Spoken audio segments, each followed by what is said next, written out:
Everyone, just turn on your camera.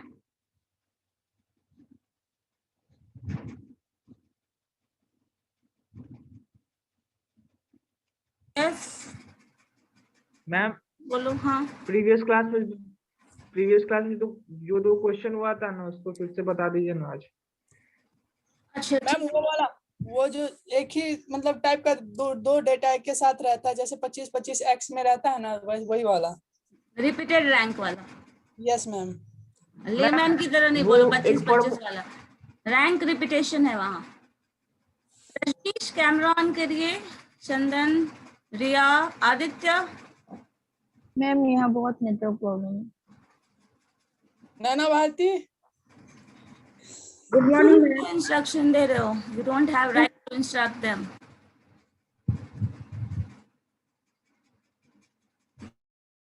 Ma'am camera on करवा रहे थे।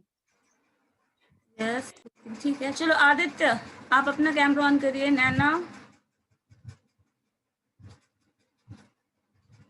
26 roll number, yes ma'am. Turn on your camera.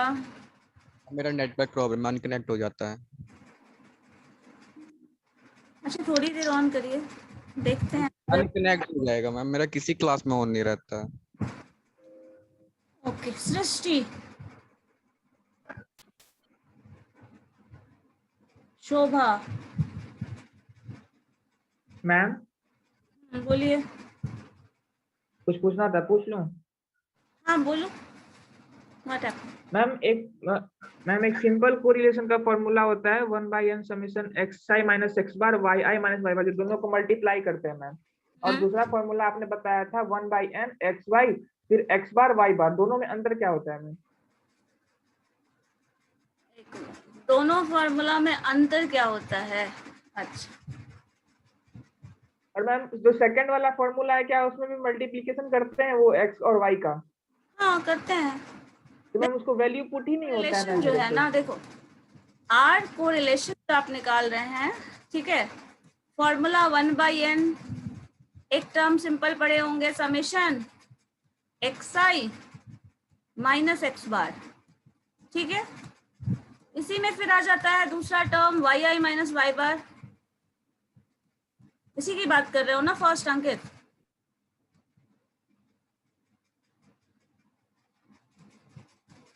अंकित इसी formula की बात कर रहे हो जो फर्स्ट फॉर्मूला है? यस मैम, ये सिंपल कोरिलेशन का हो गया। ठीक है, ये सिंपल, सारा कोरिलेशन का सिंपल फॉर्मूला ही है। रैंक चलो इसको सिग्मा एक्स और सिग्मा वाई लिख देते हैं, कोई दिक्कत नहीं है। और मैम इसमें दोनों का स्क्वायर करते हैं ना, सेकंड वाले में रूट अंडर। हाँ तो रूट, इसी में अगर अंडर रूट कर दोगे तो स्क्वायर कर लोगे, बस क्या फर्क पड़ता है। Yes ma'am. अगर स्क्वायर नहीं कर रहे हैं तो सिंपली ऐसे लिख दे रहे हैं, रूट भी हटा दे रहे हैं, स्क्वायर भी हटा दे रहे हैं। अब रूट अगर इसमें से हटाएंगे, रूट और स्क्वायर दोनों है, तो क्या होगा? रूट हटेगा तो स्क्वायर वाला टर्म हट जाएगा, सिंपली सिग्मा एक्स और सिग्मा वाई आ जाएगा। यही है ना? Yes ma'am. Yes ma'am. Formula है। और दूसरा आप बोल रहे थे जो होता है 1/n summation xi yi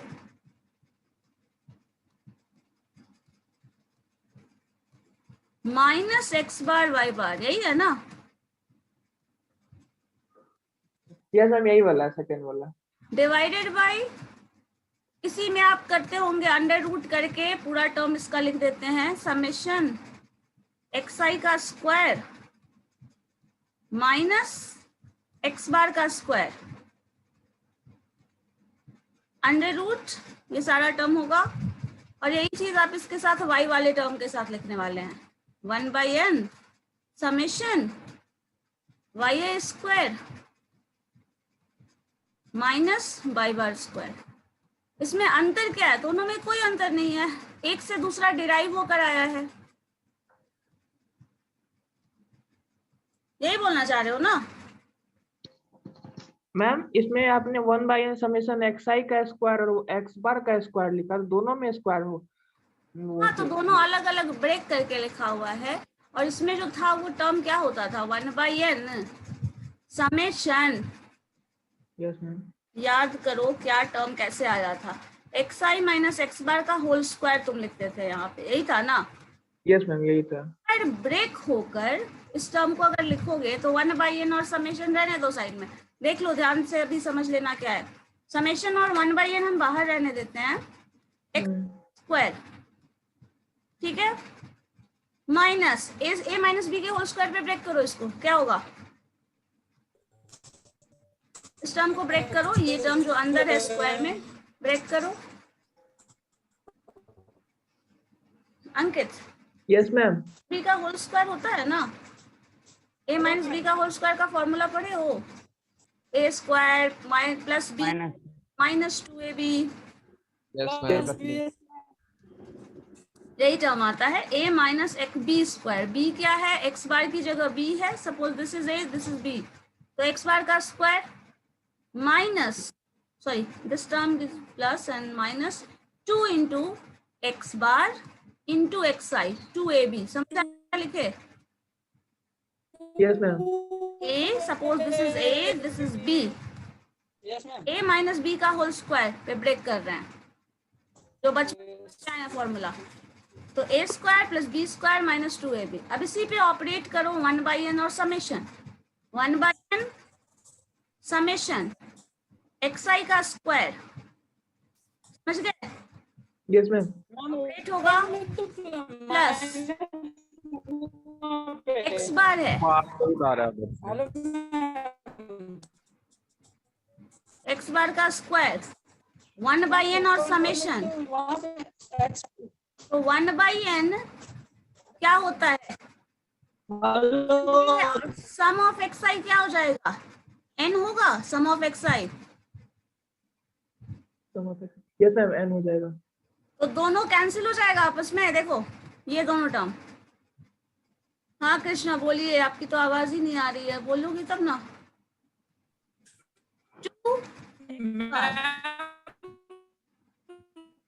yes,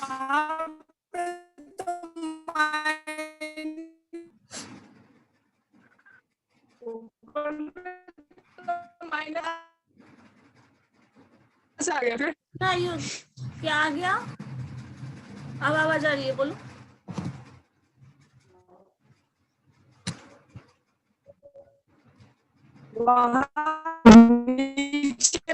plus ऊपर में तो माइनस। ए माइनस बी का होल स्क्वायर का फॉर्मूला ही होता है ए का स्क्वायर बी का स्क्वायर, दोनों को प्लस करते हैं और प्रोडक्ट टर्म होता है वो माइनस होता है।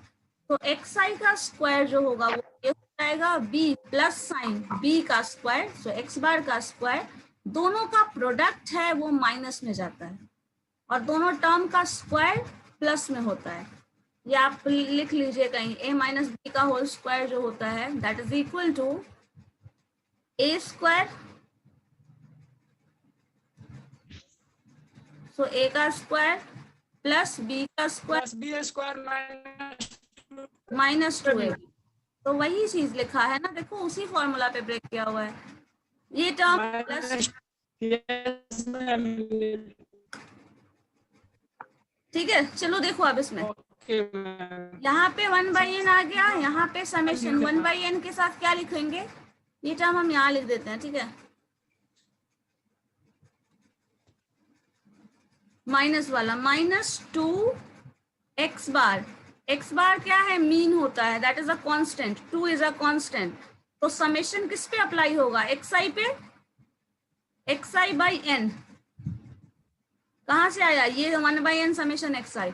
अब इतने टर्म को तुम क्या लिख सकते हो बताओ तो अंकित? Yes ma'am.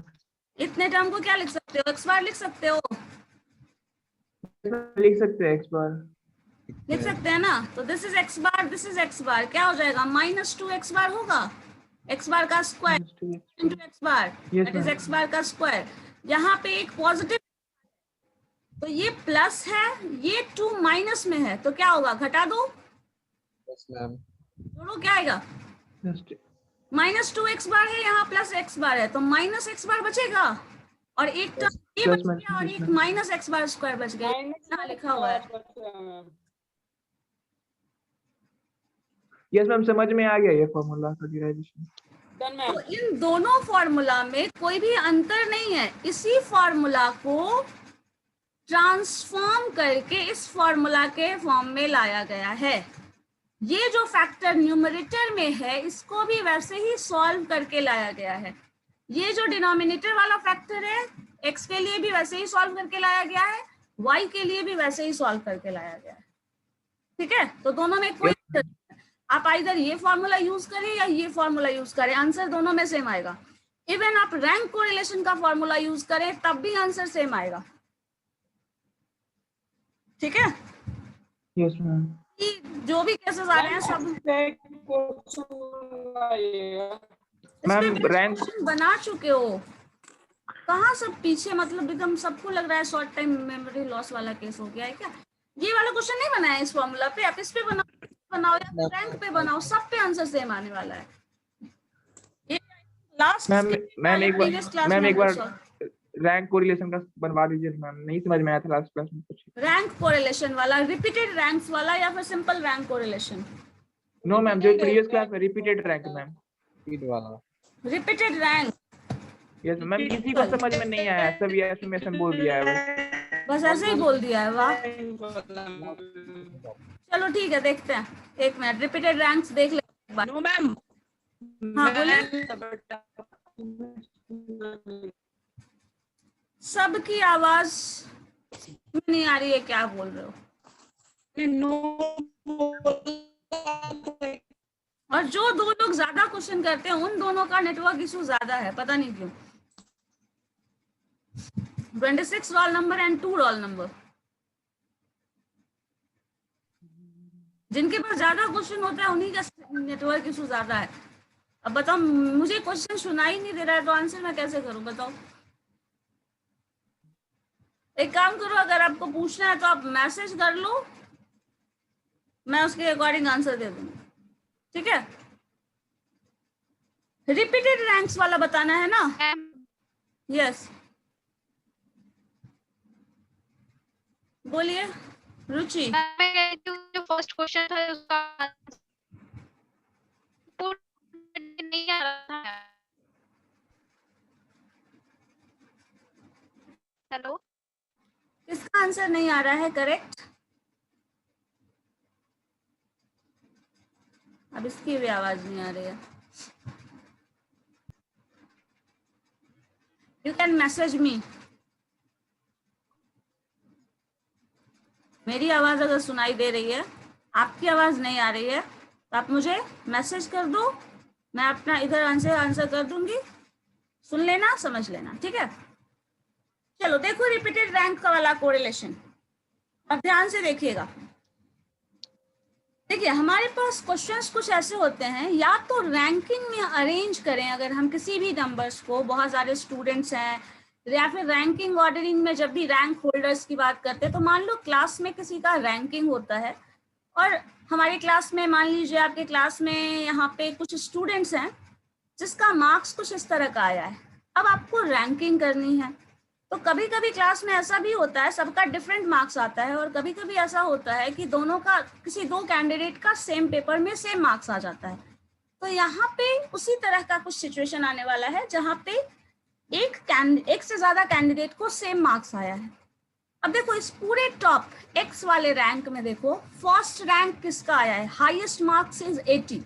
तो जिसका भी मार्क्स 80% आया है वो हाईएस्ट रैंकर हो गए, दैट मीन्स फर्स्ट रैंकर। सो यहाँ 80 मार्क्स वाले को रैंक दे दिया गया है 1। यहाँ टेबल और ऊपर जो लिखा है दोनों साथ में देखिएगा, ये ऊपर मार्क्स दिया है 80 मार्क्स एंड हाईएस्ट मार्क्स 80 है, so rank is 1। Copy pen के साथ नोट भी करते चले जाओ, आसानी से समझ में आ जाएगा। अब देखो सेकंड हाईएस्ट मार्क्स पूरे एक्स वाले में कौन सा है, बताइए तो कौन सा है second highest marks? Ma'am second highest ma'am 75 और 75 मार्क्स जो आया है, देखो दो कैंडिडेट का आया है, एक इसका भी आया है और एक इसका भी आया है। ठीक है, दो लोगों का सेम मार्क्स आया है। तो इन दोनों को जब तुम रैंकिंग करोगे तो क्या करोगे? लॉजिकली तो दोनों को सेम रैंक मिलना चाहिए, 2 रैंक इसका भी और 2 रैंक इसका, दोनों को लॉजिकली सेकंड रैंक ही मिलना चाहिए, तो इसका भी रैंक 2 होगा। लेकिन सपोज आपको रैंक होल्डर के हिसाब से, सपोज यूनिवर्सिटी का जैसे होता है ना, कभी कभी मान लीजिए रैंक होल्डर्स को गोल्ड मेडल मिलता है, फर्स्ट सेकंड थर्ड लाइक ऐसा कुछ, गोल्ड सिल्वर ब्रोंज जो भी मेडल्स मिलने वाले हैं, कुछ ऐसा सिटिंग अरेंजमेंट है। अब जाओगे जब भी आप उस कैंपस में, तो सिटिंग अरेंजमेंट चेयर पे बैठने के लिए मिलेगा। अब जब चेयर पे बैठोगे, एक बेंच पे फर्स्ट रैंकर को फर्स्ट रैंक मिल गया, सेकंड रैंक पे ये भी है और ये भी है। अब मुझे बताओ इन दोनों में से दोनों को एक सीट पे बैठाया जा सकता है? No ma'am. No ma'am. एक ही चेयर पे दोनों को बैठा दें, ऐसा तो संभव है नहीं। तो हमारे पास ऑप्शन क्या है, या तो इसको बैठाओ। तो एक का रैंकिंग ऑर्डरिंग के हिसाब से, सिटिंग अरेंजमेंट के हिसाब से इसको 2 से सीट नंबर 2 पे बैठाएंगे, इसको सीट नंबर 3 पे बैठाएंगे, या इसको सीट नंबर 2 पे बैठाएंगे, इसको सीट नंबर 3 पे बैठाएंगे, यही करेंगे। तो हम ये जो 2 पोजीशन आ रहा है इसका, और इसका जो 3 पोजीशन आ रहा है, उन दोनों को जोड़ दो। अब ऐड 3 और 2 को, क्या आएगा? 5। और 5 को 2 से डिवाइड कर दो, क्योंकि 2 लोग सेम रैंक पोजेस कर रहे हैं, सेम 2.5। सो 2.5। अब देखो 75 का मार्क्स दिया है, 2.5 रैंकिंग, और 75 जो दूसरा आया है, दोनों को 2.5 रैंक कर दिया। समझ गए?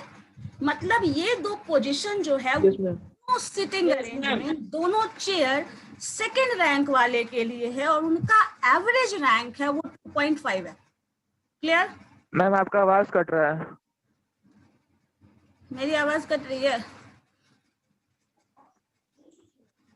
सबको मेरी आवाज क्लियर आ रहा है? मैम कट कट के आ रहा है आवाज। नहीं कट रहा है। आप दोनों की आवाज ऐसे भी कट जाती है, इसलिए मेरा भी आवाज कट के लैग होके आ रहा होगा। मैम एकदम बिंदास आ रहा है आपका आवाज। अच्छा ठीक है, चलो देखो यहाँ 2.5 जो है, और ये 2.5 कैसे कर दिया? सेम रैंकिंग था, दोनों को सेम रैंक मिल रहा है, सेम पोजीशन गेन कर रहा है, इसीलिए दोनों का एवरेज जो है वो दे दिया गया। थर्ड में क्या कर रहा है? अब देखो फर्स्ट रैंक इसको मिल गया, सेकंड रैंक इसमें से, इन दोनों में से किसी एक को मिल गया, थर्ड रैंक सिटिंग अरेंजमेंट के हिसाब से चेयर पे बैठा रहे हैं अरेंजमेंट में, first seat, second seat, third seat, तो थर्ड सीट तो इन दोनों में से मिल गया है। अब जो मिलेगा नेक्स्ट सीट वो किसको मिलेगा? फोर्थ पोजीशन जिसको भी मिलेगा, फोर्थ प्लेस किसको? मैम 68 को। 68 को फोर्थ रैंक दे दिया गया। ठीक है, अब नेक्स्ट आओ, फिफ्थ पोजीशन किसको मिलने वाला है? देखो जरा फिफ्थ पोजीशन किसका आ रहा है? फिफ्थ पोजीशन में फिर से टाई है, देखो 64 is here, 64 is here and 64 is here, 3 64 है। मतलब यहाँ पे जो नेक्स्ट रैंक मिल रहा है वो 3 लोगों का सेम मार्क्स है, अब सेम पोजीशन है, और किन लोगों का मिला है? That is fifth position, sixth position and seventh position. तो 5, 6 एंड 7 5, 6 एंड 7 को ऐड करो, क्या आ रहा है? ऐड करके बताओ। 18 और 18 जो रैंकिंग आया है, कितने लोगों को मिलके मिला है? मैम 3 को। 3 को, तो 18 को 3 से डिवाइड कर दो, मैम 6 हो जाएगा। 6। अब देखो 64 वाले को 6 रैंक मिला है, यहाँ भी 64 वाले को 6 रैंक मिला है, यहाँ भी, और 64 वाले को 6 रैंक मिला है यहाँ भी।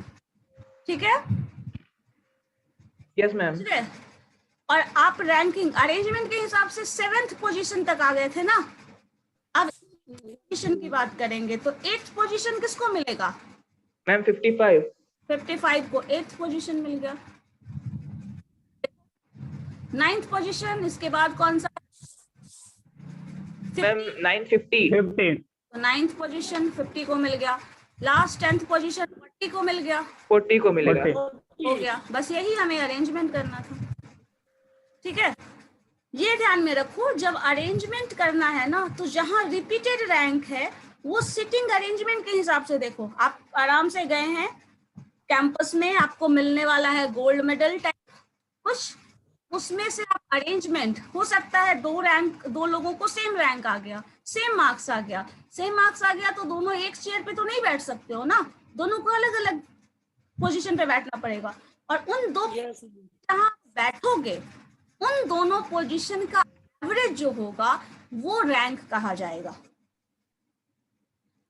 अगर यही चीज 4 लोगों का होता, सपोज 5th 6th 7th और 8th का, तो आप 5th को 6th को 7th और 8th को ऐड करते, फिर 4 से डिवाइड करते, तब जो मिलता दैट इज द रैंक, और सबको इक्वल रैंक मिलता।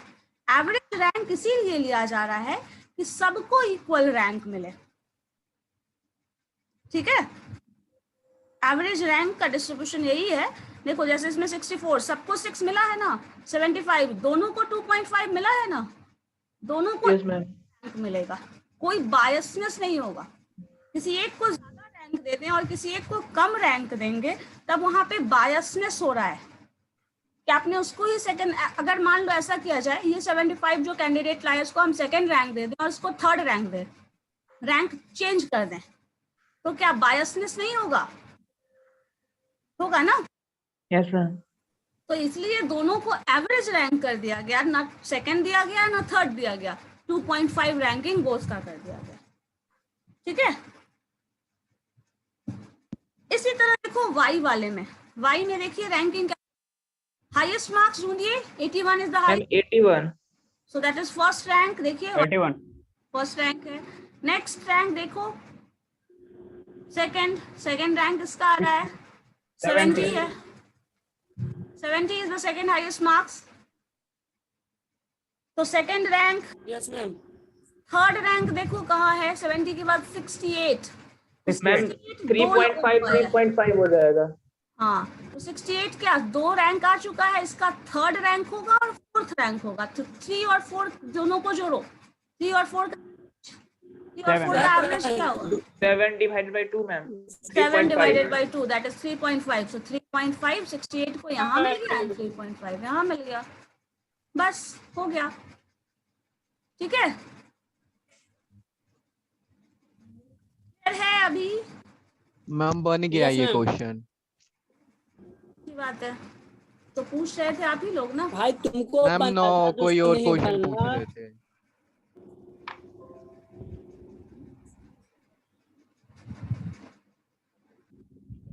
अब इसके बाद बाकी का प्रोसेस जो हम लोग करते हैं वो सेम होगा, रैंक्स दोनों का निकाल लिए, देन डिफरेंस ऑफ रैंक्स निकाल रहे हैं, डिफरेंस ऑफ रैंक के बाद वही डी का स्क्वायर, देन जो टर्म आया वो, और इसके बाद एक मॉडिफिकेशन और हम लोग करते हैं जो कि लास्ट स्टेप पे होता है। फॉर्मूला हमारा होता है 6 into summation D square plus T X plus T Y. So T X जो था वो क्या था, tied rank, repeated rank of x and repeated rank of y का जो एवरेज ले रहे हैं वो।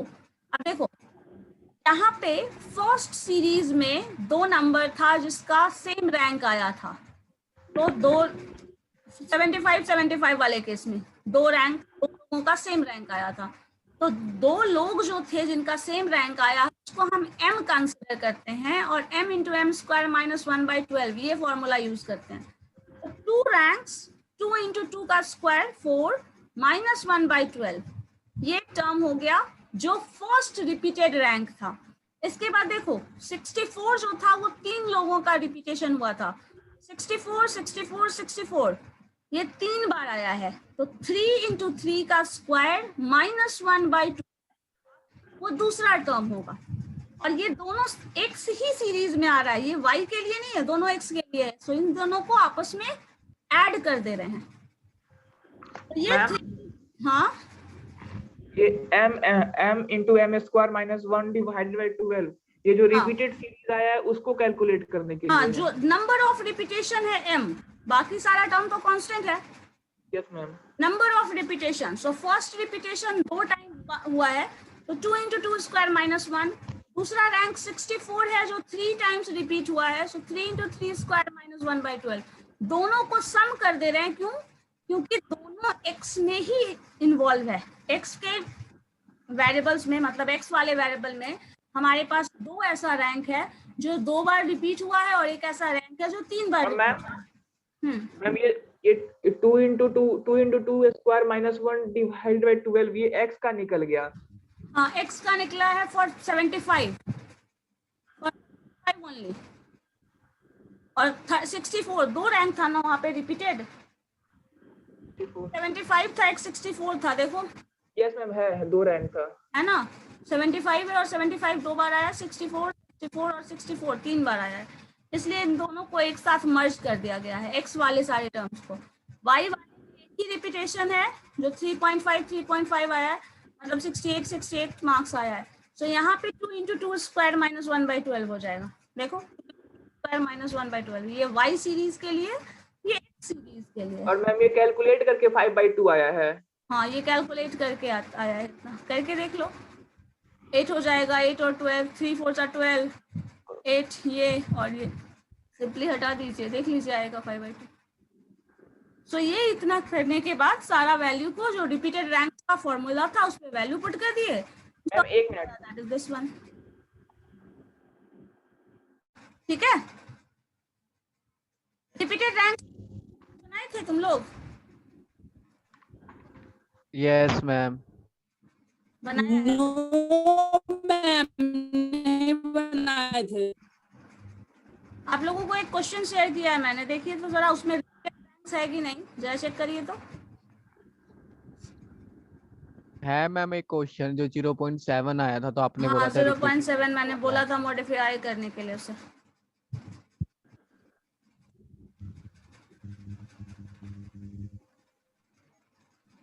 मैम 2-4 और भेज दीजिए। देखो ये क्वेश्चन, रोजगार ये जो क्वेश्चन है ना फादर सन वाला, ये वाला देखो रिपीटेड रैंक्स का है 65। अच्छा कुछ मैम नहीं इसको मैंने सिंपल रैंक वाले से मैंने वो कर दिया था, इसलिए इसीलिए 0.82 आंसर गलत आया था, आपने बताया था ना आंसर 0.81 कुछ बता रहे थे, मैम 0.82 82 7 82 आ रहा था, ये 72 आंसर है। तो रिपीटेड रैंक है यहाँ पे देखो, 68 68 रिपीटेड हो रहा है, 67 67 रिपीट हो रहा है ना। तो यहाँ और मैम रिपीटेशन।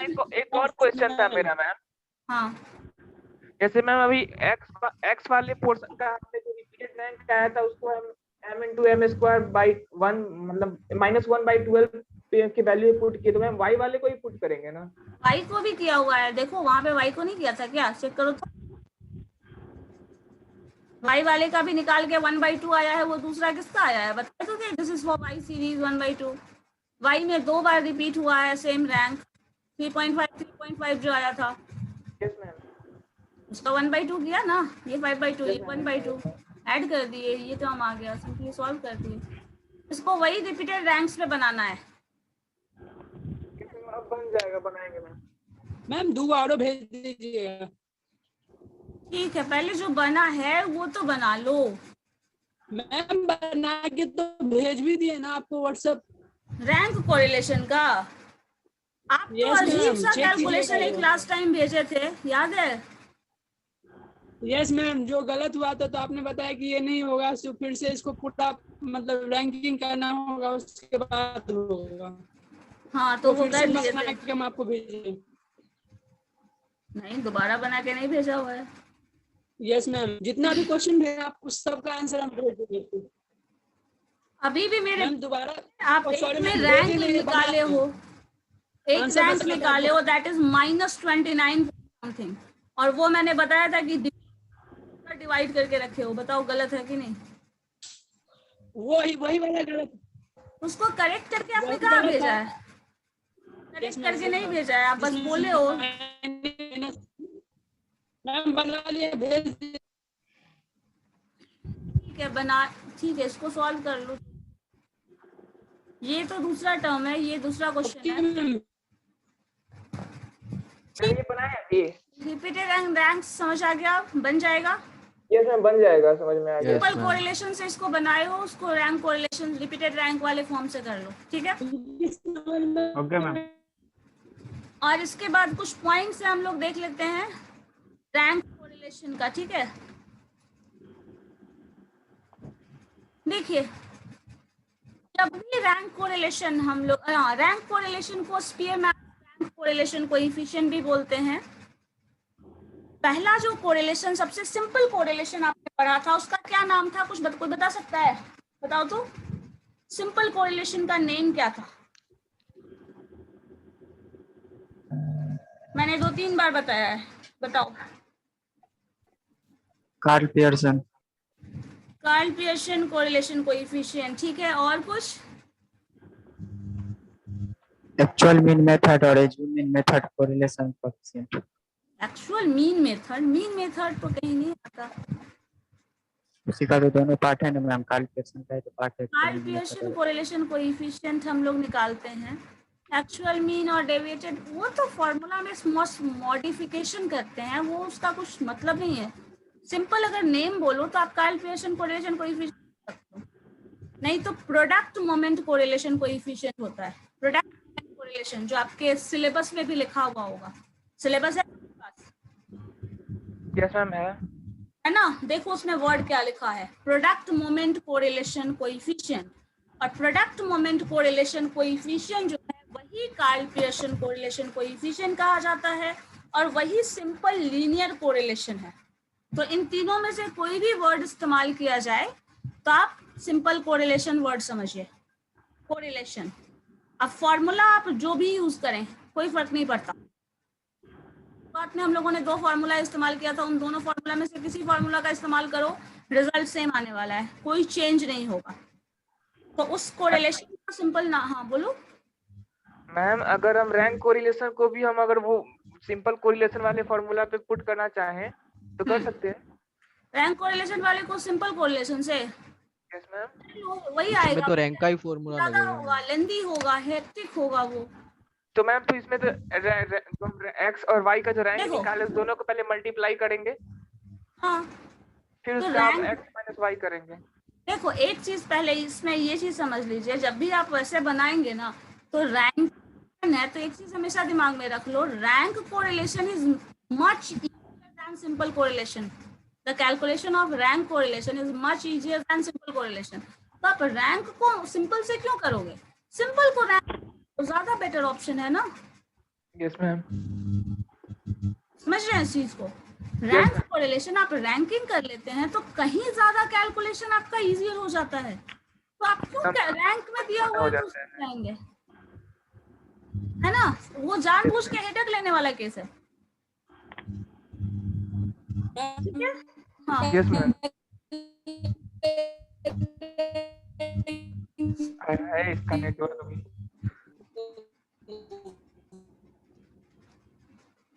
अमरेश आप कुछ बोलना चाह रहे हो? नो मैम, कृष्णा बोलना चाहता है। कृष्णा तो बोलते हैं, पता नहीं क्या आवाज ही नहीं आती, तो फिर बोलिए। म्यूजिक करता रहता, म्यूजिक। सिर्फ आवाज लैग हो रही होती है।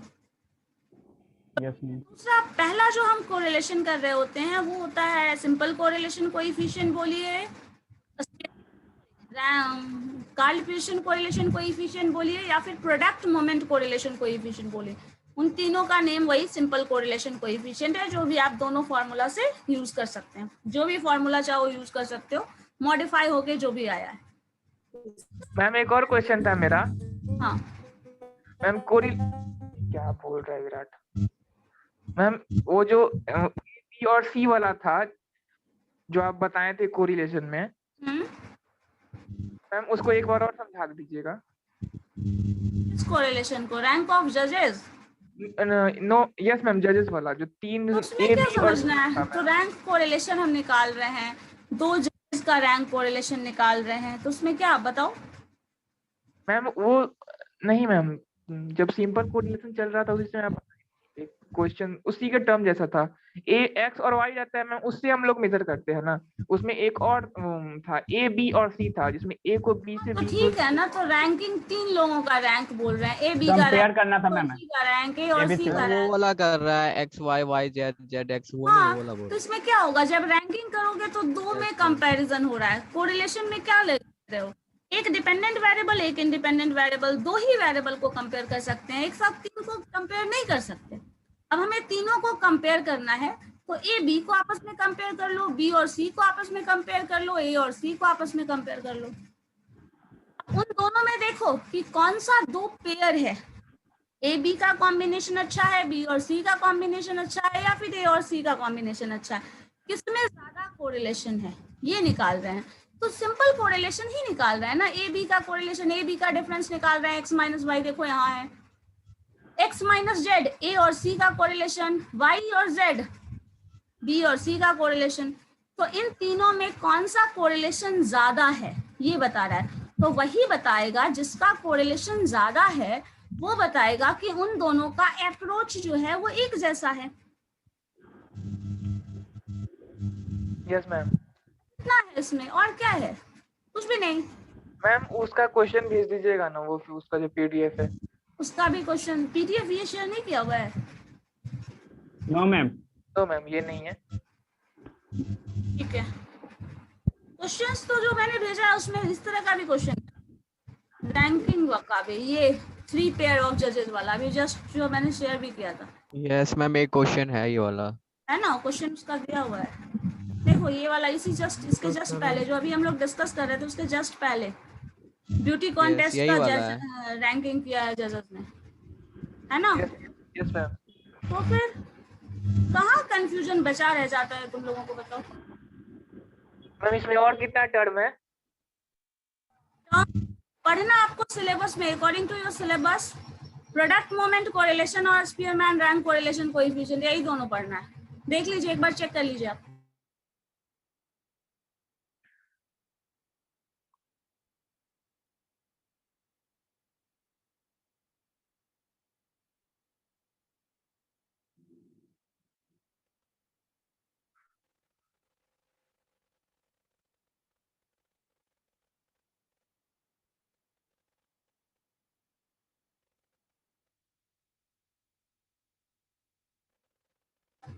देखो यही दोनों पढ़ना है ना।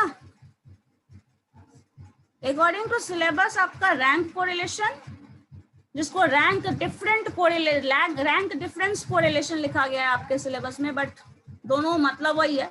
रैंक कोरिलेशन हम अकॉर्डिंग टू डिफरेंस ही निकालते हैं। अगर क्वेश्चन देखोगे तो जितना भी कोरिलेशन हम लोगों ने ये निकाला है that is based on differences. Rank का difference X and Y then square, so difference के बेसिस पे ही ये कोरिलेशन निकाला जा सकता है। तो इसी के लिए उसका नाम दे दिया गया है rank difference correlation, but actually that is rank correlation. Yes ma'am. रहता है क्या?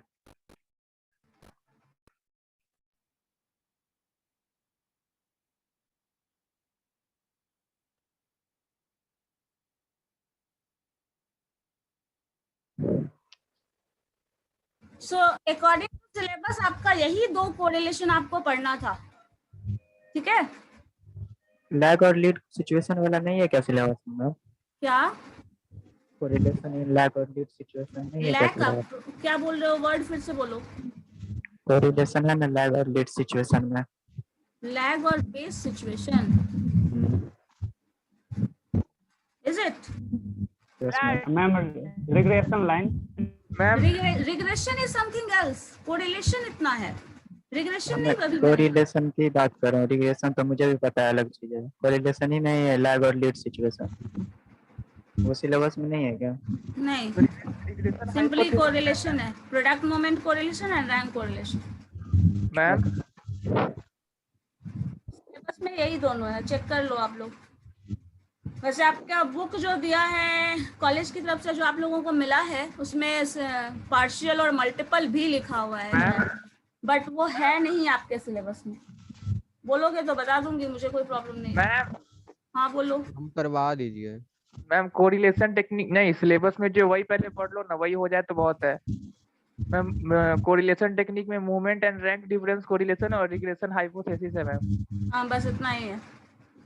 तो मैम अभी तक हम लोग का कितना कवर अप हो चुका है? रिग्रेशन हाइपोथेसिस तो बचा हुआ है ना? रिग्रेशन और हाइपोथेसिस बचा हुआ है। मैम नेक्स्ट क्लास स्टार्ट कर दीजिएगा। बस रिग्रेशन शुरू करना होगा, फिर रिवीजन फिर सबका होगा। रिवीजन किस चीज का करना है बताओ, क्या रिवीजन?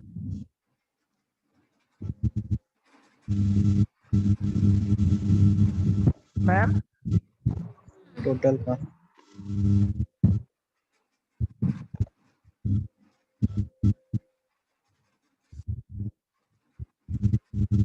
सिलेबस चेक कर लो क्या है आपके पास। Product moment correlation and rank correlation, then regression and hypothesis.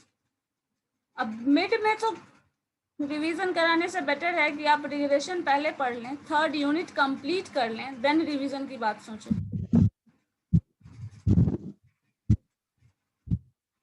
ठीक है, मैम बेटर ऑप्शन होगा। बोलो। मैम वो डिस्पर्सन में मीन स्टैंडर्ड और क्वार्टाइल डेविएशन तो समझ में आ गया, बहुत भी हो जाता है, लेकिन एवरेज डेविएशन का कॉन्सेप्ट नहीं समझे हैं अभी तक हम। Average deviation, yes ma'am. Okay, और कुछ? नो मैम, उसके बाद तो यूनिट का तो वो हो ही गया है मैम। देखो सिलेबस में आपका measure of tendency, central tendency, mean, median, mode, measure of dispersion, mean, standard deviation and quartile deviation, correlation में product moment, correlation and rank correlation हो चुका है आपका, दोनों हो चुका है। Regression and hypothesis, so regression अलग टर्म है, हाइपोथेसिस अलग है। कोरिलेशन एंड रिग्रेशन हम लोग पढ़ सकते हैं साथ में, but hypothesis is totally different. तो ये 3rd यूनिट में आपका ये पोर्शन बचा हुआ है, regression and hypothesis.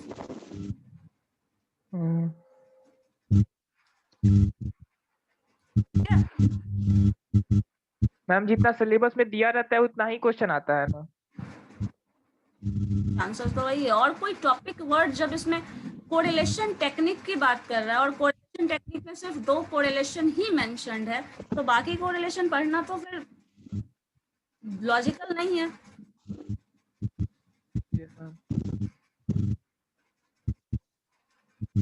Ma'am 25 marks का आता है ये? क्या 25 नंबर का आता है ये? क्या 25? जो क्यूटी है अपना वो फर्स्ट ईयर का 25 ये मार्क्स का आता 25 है। मार्क्स का है, हाँ, टोटल 25 मार्क्स।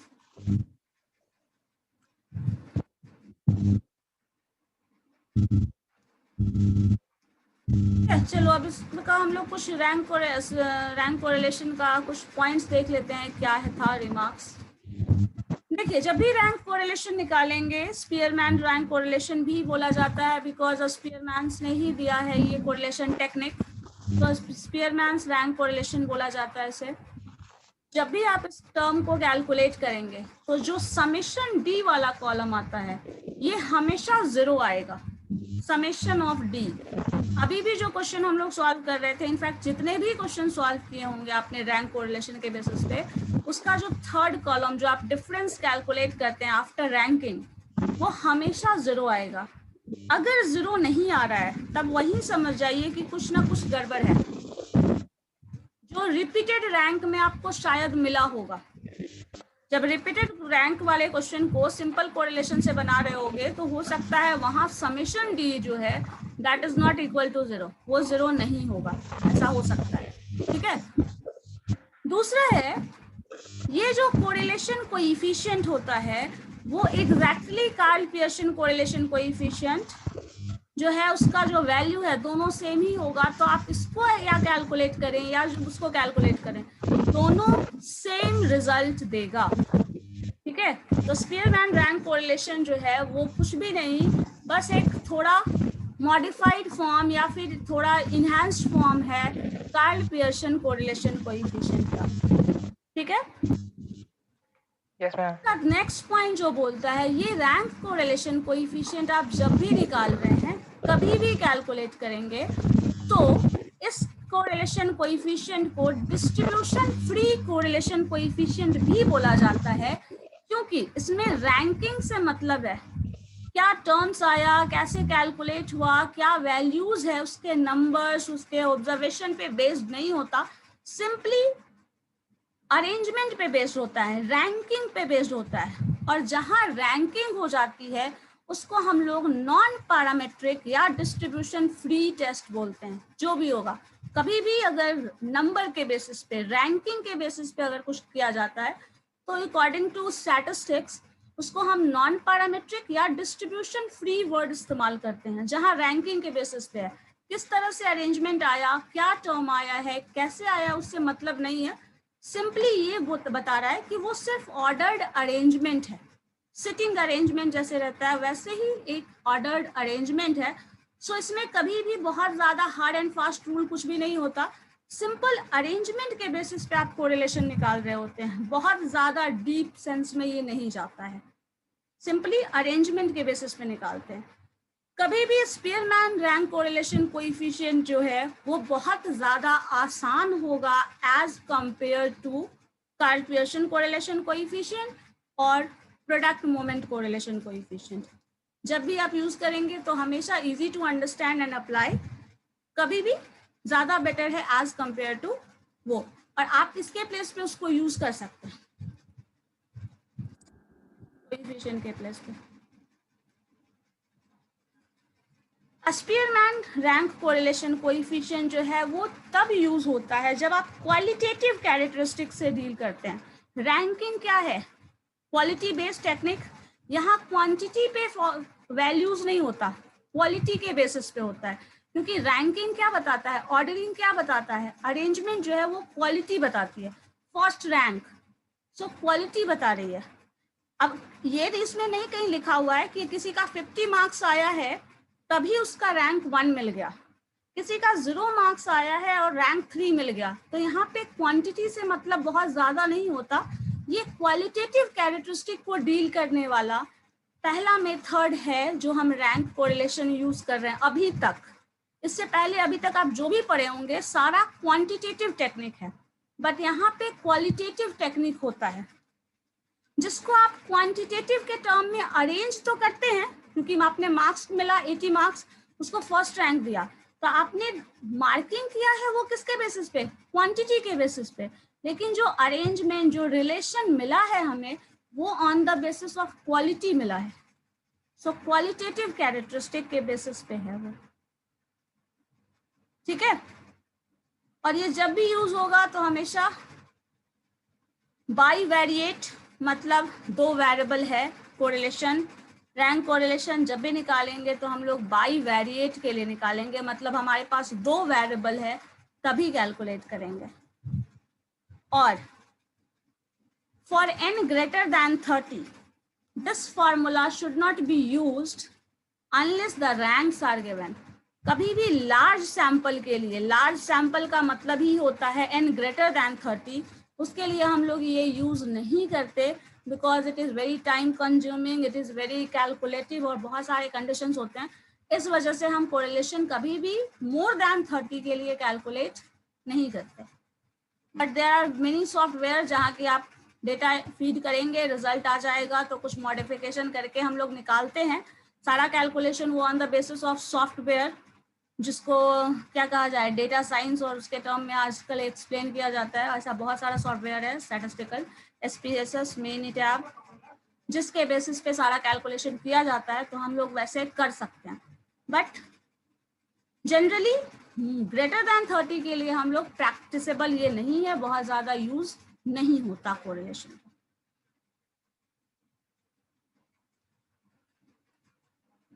इन शॉर्ट यही है, Spearman rank correlation is just the replacement of Karl Pearson correlation coefficient, जिसको आप उसके प्लेस पे यूज कर सकते हैं because it is easier to use ranking के बेसिस पे।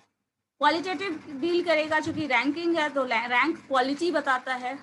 ये एक प्रिंसिपल है जो आप याद रख सकते हैं अगर क्वेश्चन सॉल्व कर रहे हो। इनिशियली अगर आपको ये 0 नहीं मिलता, देन आप वहीं पे क्रॉस वेरीफाई करके अपना मॉडिफिकेशन, जो भी क्वेश्चन में कैलकुलेशन मिस्टेक है वो देख लो, चेक कर लो, देन आगे मूव करो। तो ये एक सजेशन है। और रिपीटेड रैंक में बहुत सारे लोगों ने ऐसा बनाया होगा, अगर क्वेश्चन बनाया हुआ तो अभी आप चेक कर लीजिए एक बार कि ऐसा हुआ होगा आपके साथ। रैंक जो है समेशन DI, जो डिफरेंस आप निकाले होंगे वो कॉलम 0 नहीं आया होगा, क्योंकि यहाँ पे सेम रैंक आ जाता है और उस केस में आपका देखिएगा 0 नहीं आया होगा। चेक करके यस मैम, नहीं आया है 0, नहीं आया है ना, वो 0 नहीं आएगा। अगर ये 0 आ जाता है तो वो जो भी कैलकुलेशन है दैट इज करेक्ट। अगर नहीं आ रहा है देन मतलब कुछ ना कुछ गलत है, ठीक है। सो यही सब पॉइंट्स है कोरिलेशन में, बस आपको इतना ही करना था, देन रिग्रेशन पढ़ना है हमें।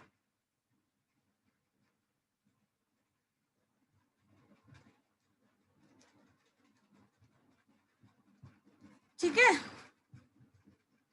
Yes ma'am. कुछ पूछना भी है इसमें बताइए।